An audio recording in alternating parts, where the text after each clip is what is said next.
ऐका महादेवा, तुमची कहाणी. अटपाट नगर होतं. तिथे एक ब्राह्मण होता. त्याचा एक शिष्य होता. तो रोज तळ्यावर जाई, स्नान करी, शंकराची पूजा करी. वाटेत वेळूचं बेट होतं. परत येऊ लागला म्हणजे मी येऊ असा ध्वनी उठे. हा मागे पाही तो तिथे कोणी नाही. ह्या भीतीने तो वळू लागला. तेव्हा गुरुने विचारले, खायला का? खायला प्यायला वाण नाही, हाल नाही, अपेष्टा नाही. स्नान करून येते वेळेस मला कोणी मी येऊ असे म्हणते. मागे पाहतो तो कोणी नाही. याची मला भीती वाटते. गुरुजी म्हणाले, भिवू नकोस, मागे काही पाहू नको, खुशाल त्याला ये म्हण. शिष्य रोजप्रमाणे स्नान व पूजा करून येऊ लागला. तोच मी येऊ असा ध्वनी झाला.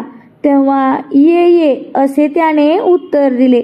मागे न पाहता घरी आला. गुरुजींनी पाहिले, बरोबर एक मुलगी आहे.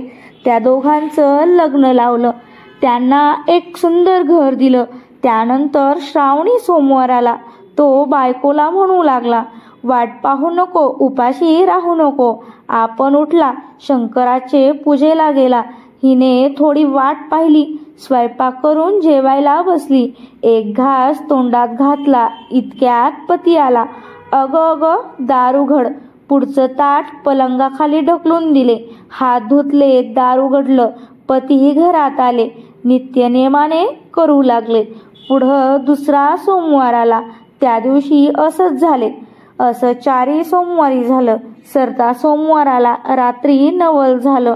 दोघे जण पलंगावर गेली. पलंगाखाली उजेड दिसला. हा उजेड कशाचा? ताटी भरल्या रत्नांचा. ही रत्न कुठली? माझ्या माहेरच्यांनी दिली. तुझं माहेर कुठं आहे? वेळूच्या बेटी आहे. मला तिथं घेऊन चल. पतीसह चालली.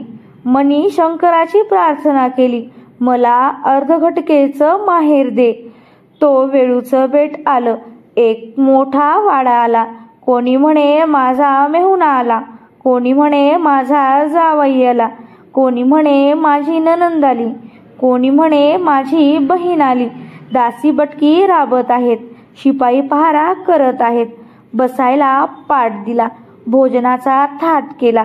जेवण झाली. सासू सासऱ्यांची आज्ञा घेतली. घरी परतले. अर्ध्या वाटेत आठवण झाली. खुंटीवर हार राहिला तेव्हा अभयंता परत गेली. घर नाही, दार नाही, प्यादे नाहीत, दासी नाहीत, बटकी नाहीत. एक वेळूचे बेट होते. तिथे हार पडला होता.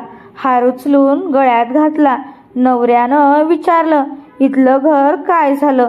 जसं आलं तसं गेलं. जर अभय असेल तर सांगते.